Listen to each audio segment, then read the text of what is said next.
emri më i dashur për zemrat tona.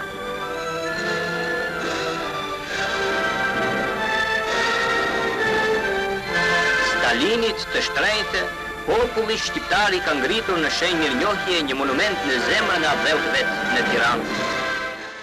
Më 8 nëntor të vitit 1951, një datë që përkonte me 10 vjetorin e themelimit të Partisë Komuniste Shqiptare, Enver Hoxha inauguroi një monument të Josif Stalinit në qendër të Tiranës. 10 vjetori i Partisë së Punës së Shqipërisë u bë shprehje e gjallë e vendosmërisë së popullit tonë për të ecur në rrugën e lavdishme të partisë vet, drejt fitoresh të reja, drejt socializmit.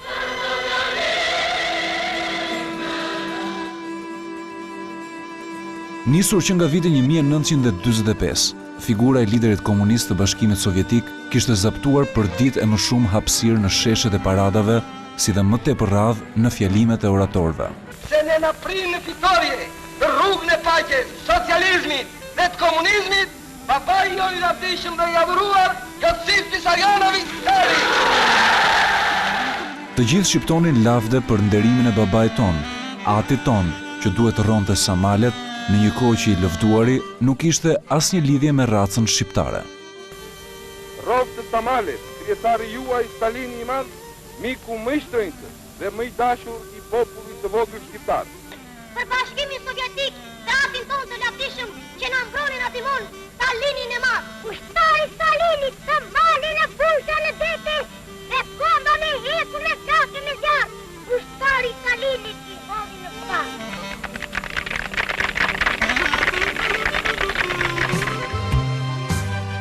Ja një provë domethënëse. Një imazh i vitit 1947, i fiksuar nga një fotograf sovjetik në tribunën e stadiumit Dinamo në Moskë, që flet më shumë se çdo lloj filmimi. Ishte e qartë, Enver Hoxha, udhëheqësi komunist i shqiptarëve, shfaqte një adhurim të papërmbajtur për Josif Stalinin. Një adhurim që u bënte përshtypje të gjithëve, edhe vetë sovjetikëve. Lideri shqiptar e sheh Stalinin ashtu si djali vështron me dashuri të atin. Do të shkruante në kujtimet e tij një diplomat sovjetik, i cili kishte shoqëruar Enver Hoxhën gjatë një vizite në Moskë. Por gjithçka që Enver Hoxha rrëfente për Stalinin nuk ishte vetëm dashuri. Lideri i komunistëve shqiptar e kishte pranuar Stalinin si të parë, si udhërfyes, por edhe si një epror tek i cili i jepte llogari. Në vendin tonë populli punon me të gjitha forcat për ta merituar këtë ndihmë të madhe që po na jepni. Me ndihmën e madhe ekonomike, ju na ndihmoni jashtëzakonisht të ndërtojmë jetën e lumtur për popullin tonë. Njëkohësisht, Enver Hoxha nisi ta kopjonte idhullin e tij absolut.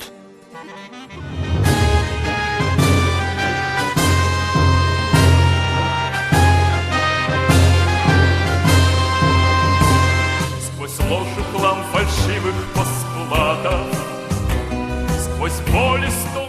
Nisi të kopjonte jo vetëm paraqitjen, gjestet dhe lëvizjet, por edhe karizmën, mënyrën e sjelljes, të veshjes dhe gjithçka tjetër, ashtu siç krejt natyrshëm, bijt kopjojnë etërit e tyre.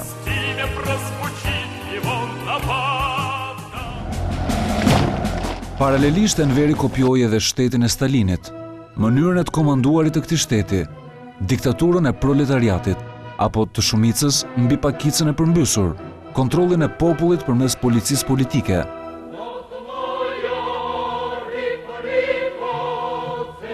Denigrimin e shfarosjen e të gjithë pretendentëve real apo hipotetik që mund t'i merrnin pushtetin, por edhe iniciativat revolucionare, aksionet apo punën vullnetare të rinjve duke ndezur motorët e stalinizmit të gjithë jetës së vendit.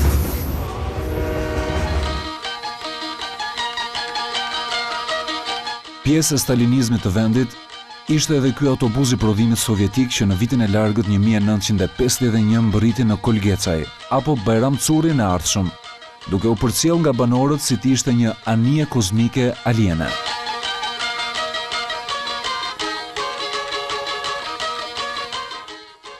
Ishte një provë e komunizmit për të ardhmen moderne dhe të ndritur të popullit.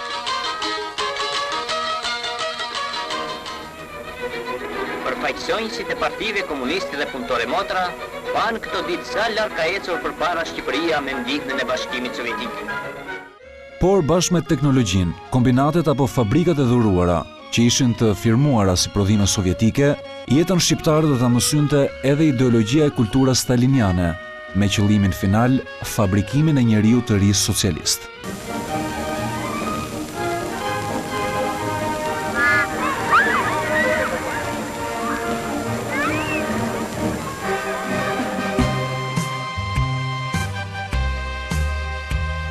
Хоть после смерти он не ведал славы. Sigurisht që Josif Stalini e kishte nisur fabrikimin e njeriu të ri sovjetik më herët, që në vitet 30 të shekullit të shkuar. Por aksioni i fabrikimit të njeriu të ri shqiptar nga Enver Hoxha në vitet 50-60 të mahnit në ngjashmëri. Kjo sepse Enver Hoxha nisi të kopjonte çdo detaj të jetës që bënin mijëra kilometra larg banorët e Bashkimit të Republikave Socialiste Sovjetike.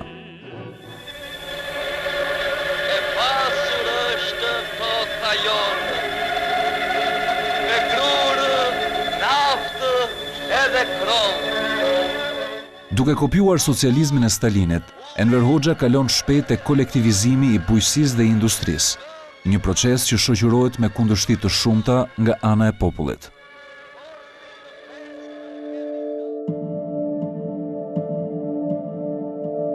Këta janë policët e Stalinit, që mbledhin me dhunë taksat në natyrë. Popullit i merrej edhe kafshata e fundit apo buka e fëmijëve.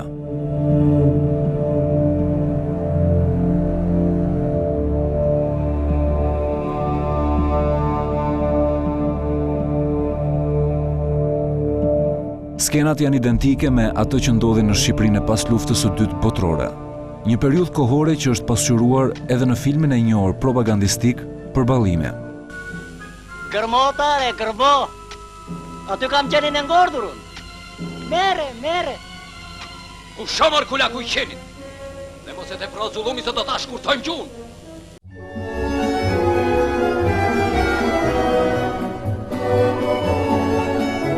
Ja dhe propaganda sovjetike.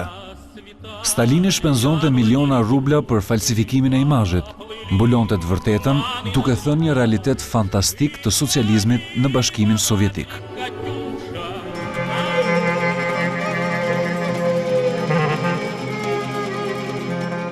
Por edhe propaganda e Enver Hoxhës nuk mbetej asnjë hap më pas. Edhe në Shqipërinë socialiste trumpetohej një jetë e lumtur e banorëve, banesa të reja dhe kushte ideale jetese. Njeriu i ri shkon në punë i ngopur me bukë, i lirë dhe i lumtur. Dhe kur punon për vehte, për popullin tënd, edhe qielli, toka e deti të duken më të bukur se kur.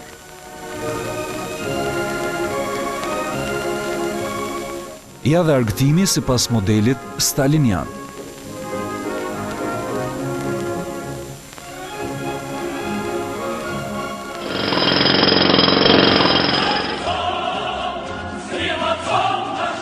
Ky është Aleksej Stahanov, një minator sovjetik që Stalini e bëri hero të punës socialiste dhe propaganda yllin e radhës në të gjitha llojet e medjave. Stahanovi ishte një përbindësh pune, që thyente vetëm rekordet e vendosura nga ai vetë në nxjerrjen e qymyrit të gurit. Në shembullin e tij, në gjithë Bashkimin Sovjetik nisi edhe një lëvizje që u quajt Lëvizja Stahanoviste. Në shembullin e Bashkimit Sovjetik, për të parën herë në Shqipëri filloi lëvizja Stakhanoviste. Në të gjithë vendin njihet brigada e çpusve e Petroldashit. Një nga Stakhanovistët e parë, ai 9 muaj përpara afatit ka plotësuar planin e vet vjetor. Në shembullin e propagandës sovjetike, Enver Hoxha nisi të konvertonte në heronj disa nga punëtorët e dalluar, duke i propaganduar si shembuj që duhet të ndiqeshin pas nga e gjithë shoqëria shqiptare. Viti 1959, viti i festës së madhe të popullit tonë. Kurse heronjtë e punës socialiste Haki Dura dhe shoku i tij i ngushtë Xhel Jakupi punojnë tani për nëndorin e 1963-s. Por nuk ishte vetëm Enver Hoxha ai që shihte tek Stalini një epror ku duhet të jepte llogari. Banorët e Kurveleshit do të punojnë me heroizëm për paqen, siç luftuan me heroizëm kundër fashizmit. Kështu i premtojnë ata mikut më të mirë të popullit ton, Josip Vissarionovich Stalinit. Fshatarët e Fierit të Ri i premtojnë Stalinit se do të vënë gjithë kujdesin e tyre për rritjen sa më mirë të Pambukut. Ata do të kenë gjithmonë parasysh shembullin e kolkozianëve sovjetik.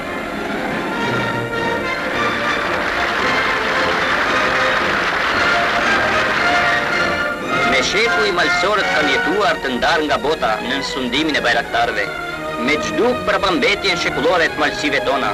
Ky është premtimi që japin shokut Stalin malsorët e Ivanajt.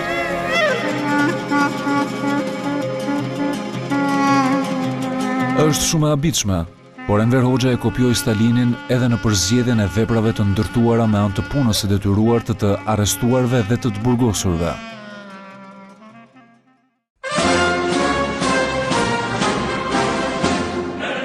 Një ndër angazhimet e para të Stalinit ishte hapja e kanalit e emërtuar Stalin, që u nis dhe u përfundua nga të burgosurit.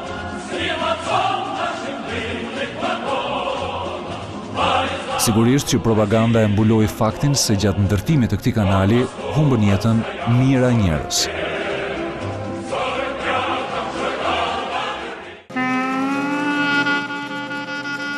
Për habi, edhe Enver Hoxha, duke e kopjuar Stalinin deri në detaj, menjëherë pas çlirimit të vendit, i detyroi të burgosurit të thanin kënetën e Maliqit. Faktet thonë se një numër të burgosurish patën të njëjtin fat të zi me kolegët e tyre sovjetik, që dikur hapën kanalin Stalin. Me 1947, rinia mori përsipër ndërtimin e hekurudhës së parë të vendit ton, Durrës Beqin, 27 kilometra të gjatë. Por edhe punën e papaguar përmes aksioneve apo punës vullnetare, sidomos të rinjve, Enver Hoxha e kopjoi nga Stalini. Ndërsa për rinin shqiptare, Enver Hoxha përgatiti një tjetër surprizë. 16 shtator u kongresi unifikimit të dy organizatave të rinis. Asiston udhëheqësi dhe mësuesi i dashur i popullit ton, shoku Enver Hoxha. Shoku Ramizalia deklaron kongresin të hapur. Ai e bashkoi krejtësisht rinin shqiptare me rinin sovjetike, që në këtë kohë quhej Komsomol. Kur në tribun delegacioni sovjetik i dorëzon flamurin e kujt të Komsomolit, rinisë së Shqipërisë.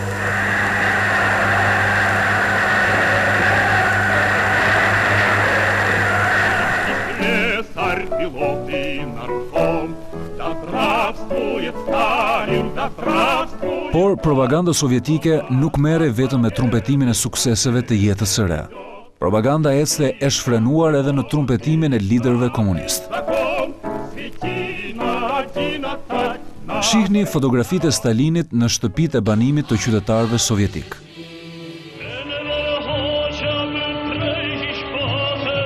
Prej këtej u kopjuan edhe portretet e Enver Hoxhës, që dikur shqiptarët mbanin në ambientet e punës apo edhe në shtëpi.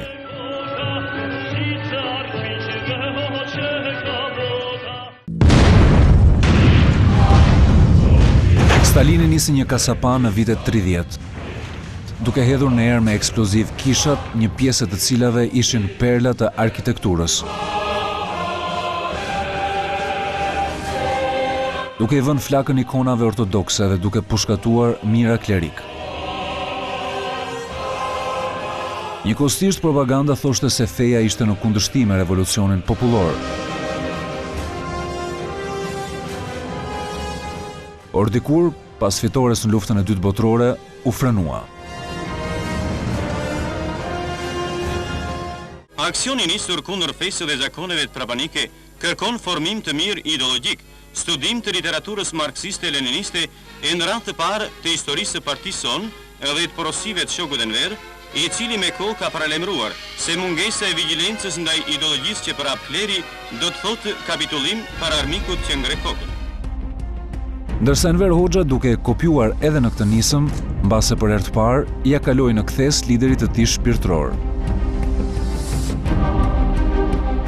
Ai shkoi deri në fund shmëndurisë, duke rrafshuar nga themelet gjithçka fetare dhe duke fabrikuar me përdhun shtetin e parë ateist në botë.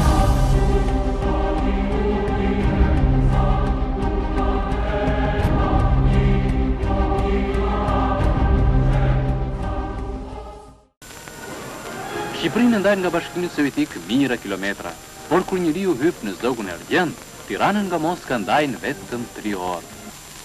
А я тоже инженер-нефтяник. Приехал сюда, в Албанию, из Советского Союза, из города Грозного. Цель моего приезда... Edhe unë jam inxhinier dhe vin në Shqipëri për të zbuluar burimet e reja nafte. Në vitet 50, Enver Hoxha e kërkoi Stalinit ekspert sovjetik për t'i instaluar në të gjithë sektorët e shtetit, por edhe në industri dhe bujqësi, sepse kopimi i stalinizmit mund të bëhej edhe më saktësisht përmes ndihmës së drejt për drejt në terren të specialistëve sovjetik. Dhe Stalini ja dërgoi me zemër në dorë.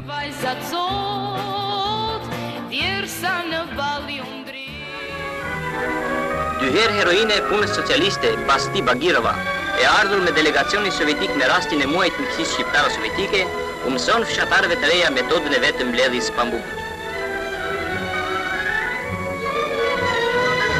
Sot ka ardhur në shkollë për t'u dhënë nxënësve eksperiencën e vet, antarja e delegacionit sovjetik, ende si e njohur deputete e Sovjetit Suprem të Bashkimit Sovjetik, Ananjeva. Në emër të punëtorëve, flet Velia Llajbej. Shok, edhe shoqe, në emër të brigadave të kombinatit të naftës të qytetit Salin, përshëndet miqtë e dashur, njerëzit që ka dërguar i madhi Stalin në vendin tonë. Të gjithë eksperiencat që marr për shokëve sovjetik, unë angazhohem edhe shokëve të tjerë të kombinat, do të jap jo vetëm të kombinatit, por kur të jetë nevoja, unë do të jap në gjithë mirë, angazhohem.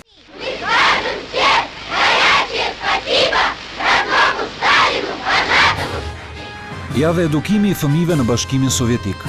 Pioneri ciciron dashurinë për partinë dhe Stalinin. Betohem përpara flamurit dhe shokëve të mi pioner, dhe gjithmonë do të punoj për përparimin e ashtyrës dhe për ndërtimin e socializmit, dhe do të ruaj lirinë e tij për të cilin u vram bijt më të mirë të popullit tonë. Betojmë se do të mësoj e do të jetoj si bir besnik i popullit tim, si qytetari i Republikës Popullore të Shqipërisë. Stalinizmi sovjetik i kushtoi rëndësi edukimit ushtarak, nisur nga fëmijët e shkuar tek të rriturit. Мы вспомним все, история рассудит.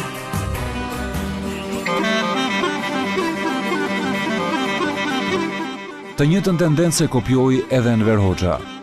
Edhe ai kushtoi rëndësi stërvitjes ushtarake, madje lëshoi edhe idenë e popullit ushtar.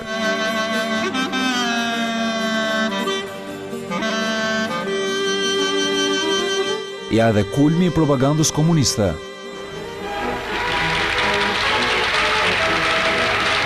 Mendimi krijuesi i ushtarit gjen forma dhe metoda se si të përdor armën në çdo kusht. Këta të rinj ushtarak me dëshirën e tyre jashtë garës u treguan shokëve se si ata gjejnë mënyrën të përdorin armën edhe pa duar dhe të shpjejnë predhat në objektiv.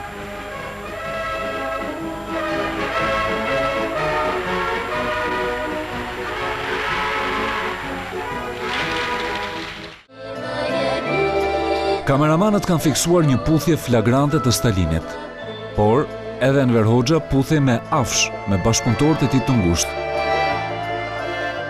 Të ketë kopjuar vallë nga Stalini edhe këtë mënyrë afiniteti, pamjet janë trazuese, ndërsa logjika thotë se e ka kopjuar, pasi shqiptarët nuk e kanë pasur traditë.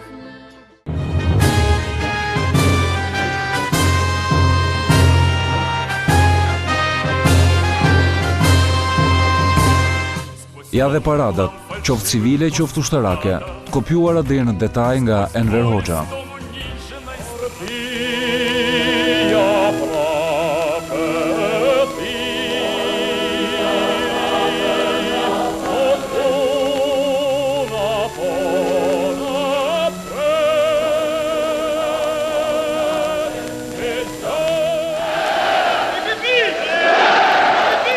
Me kalimin e viteve, Stalini orientoi propagandën në trumpetimin e jetës sovjetike me parametra nga më të mirët në botë.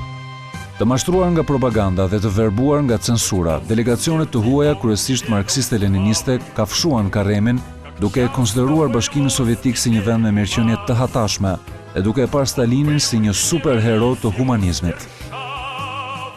Ja dhe një qytetar francez, që flet para bashkombasve të tij i egzaltuar për sukseset sovjetike. Ndërsa këta janë qytetarë francezë që marshojnë duke ndëruar me grusht si komunist.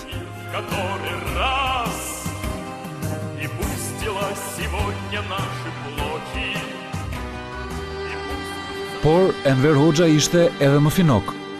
Edhe ai e bëri zakon të sillte të huaj, qoftë italian apo francez të grupeve marksiste-leniniste. Por qëllimi kryesor ishte që t'i paraqiste popullit një situatë sikur edhe në këto vende zgjente revolucioni marksist-leninist, i njëllojt si ai që kishte triumfuar në Shqipëri. Nemër të rinisë demokratike italiane Otello Montanario. Jacques Denis, nemër të rinisë demokratike franceze.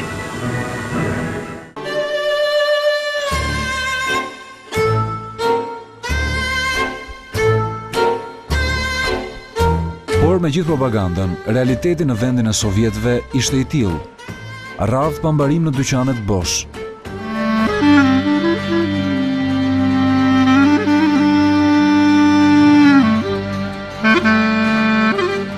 E njëjta situatë e njohur në Shqipërinë e Enver Hoxhës, sidomos pas kolektivizimit të bujqësisë.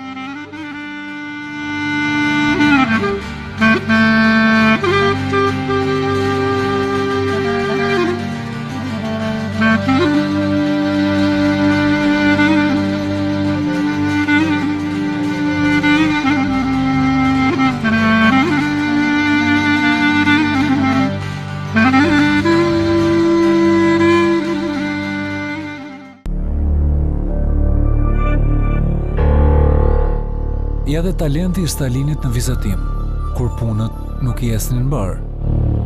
Pikërisht në këtë periudhë të vështirë për ekonominë, Stalini nisi të shpikte armiq. Grupi i parë që shkoi në plumb përmes tambureve të rënda të propagandës ishin disa shkencëtar të akuzuar për sabotim në ekonomi.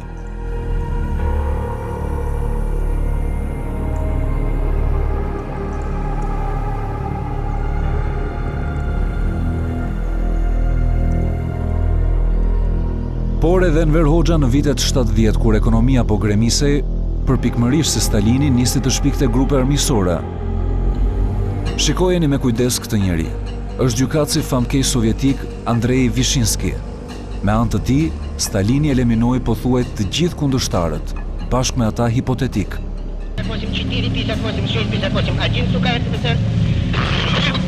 Me kalimin e kohës, Vishinskit i ecën karriera. Delegacionin qeveritar të Republikës Popullore të Shqipërisë që arriti në Moskë e presin. Zëvendës presidenti i Këshillit të Ministrave të Bashkimit Sovjetik, Shoku Mikojan. Ministri punëve të jashtme të Bashkimit Sovjetik, Shoku Vishinski. Ja edhe modeli që Enver Hoxha peshkoi të përdorte, ashtu si edhe Stalini peshkoi e përdori Vishinskin. Për arsye shëndetësore, prokurorin Siri Sharshani e zavenson prokuror Aranit Çela. Shok gjyqtar, duke analizuar veprimtarinë kriminale të kësaj bande spionësh dhe diversantësh, në shërbim të imperialistit. Njeriu në këto pamje ishte prokuror dhe fal edhe këtyre ligjëratave mbërriti shumë shpejt në krahët e Enver Hoxhës si kryetari i gjykatës së lartë. Duket Enver Hoxhës i pëlqenin njerëzit që vepronin si robot kurdisur, mbase i pëlqenin se e imitonin në mënyrën e të folurit, pase për faktin se këta ekzemplar reflektonin modelin më të përpunuar të njeriu të ri socialist.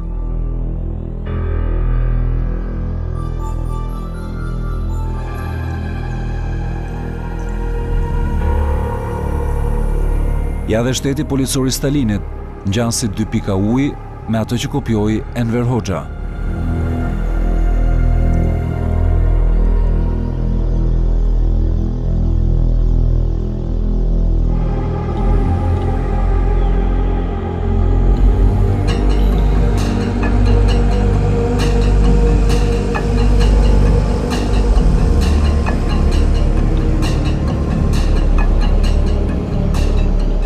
Në vitet 30 në Ukrainë shpërthen zia e bukës. Vdesin miliona njerëz, por propaganda e Stalinit fsheh dhe tjetërson gjithçka.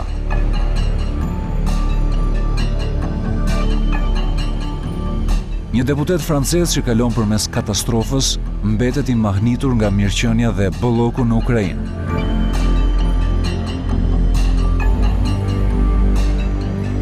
Por edhe në Shqipëri propaganda e fsheh me sukses varfërinë.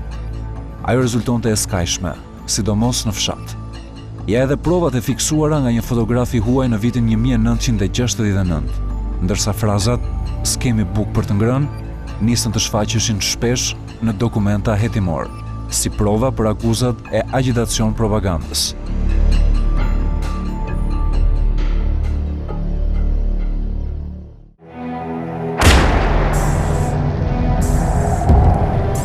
Por momente kur Enver Hoxha përputhet me Stalinin në mënyrën më perfekte janë eliminimet e bashkëpunëtorëve më të ngushtë në politikë. Ngjashmëria e rasteve, madje edhe detajeve deri dhe tekstet e letrave që të ndëshkuarit nënshkruanin përpara pushkatimit janë të pabesueshme.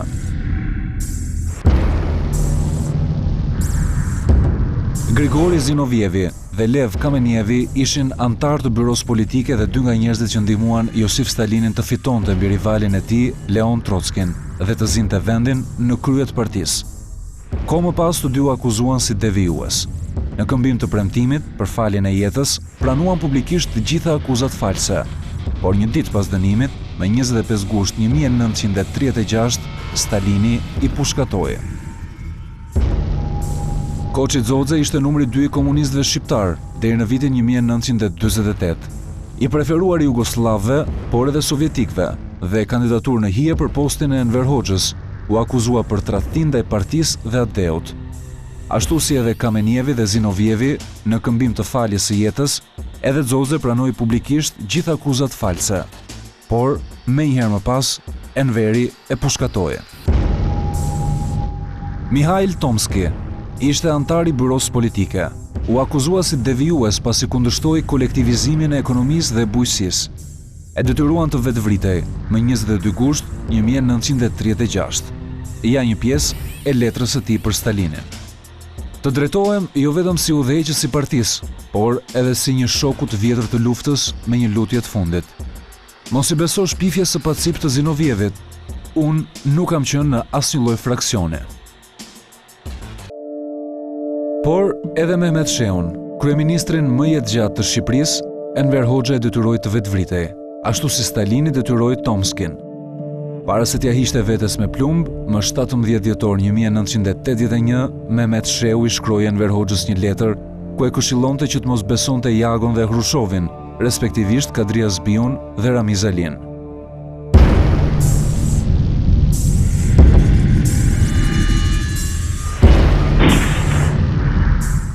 Po përse Josif Stalini ishte i pamëshirshëm me bashkëpunëtorët e vet më të ngushtë? Në fakt ka një ngjarje që mund të ndriçojë faktin, të paktën në një këndvështrim. E vërteta thotë se Stalini nuk ishte mëshirë as për njerëzit e gjakut të tij. Jakov Dzukashvili, djali i Stalinit, u kap rob nga ushtria e Hitlerit me 16 korrik të vitit 1941.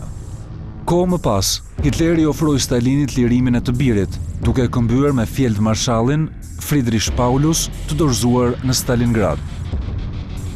Por Stalini refuzoi. Përgjigjja e tij ishte e frikshme. Një lejtnant nuk vlen sa një general. Ditë më pas, Jakovi humbi jetën i përshkuar nga plumbat e rojeve, gjatë një tentative të dështuar aratisjeje.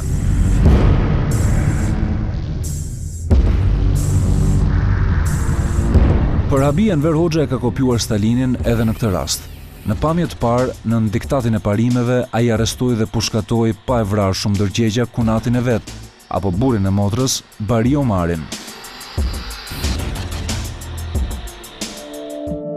Pas ndëshkimeve, të konsideruarit armiq duhet të përbuzeshin deri në fund, ja dhe retushimet e Stalinit. Pasi arrestohet dhe pushkatohet, shefi policisë politike Nikolaj Jezhov zhduket nga fotografia me Stalinin.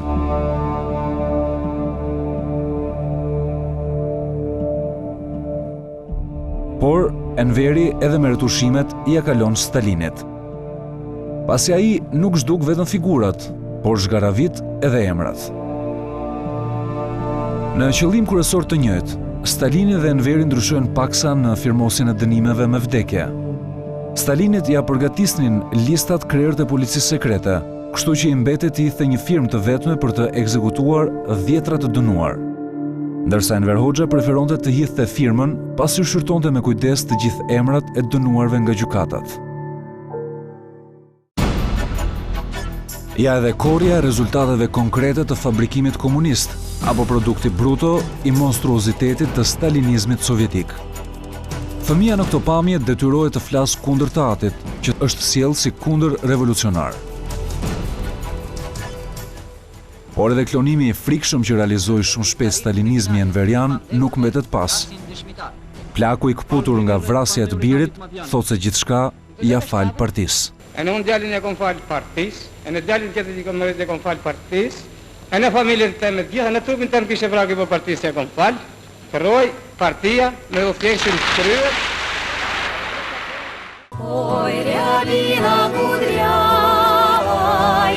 Por, nga cilët njerëz socializmi ndërtuar në Bashkimin Sovjetik dhe i kopjuar nga Enver Hoxha, ja vlente të jetojë.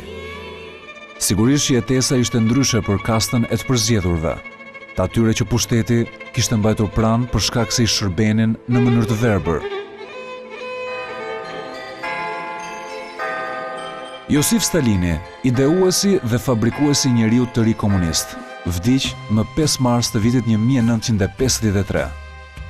Në fjalime thuaj se vdiq komandanti i gjithë njerëzimit. Njerëzit qanin, duke menduar se tashmë kishte ardhur fundi i botës. Kështu qanë edhe shqiptarët, kur Enver Hoxha vdiq.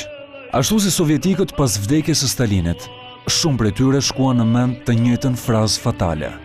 Po tani, çdo të bëhet me ne.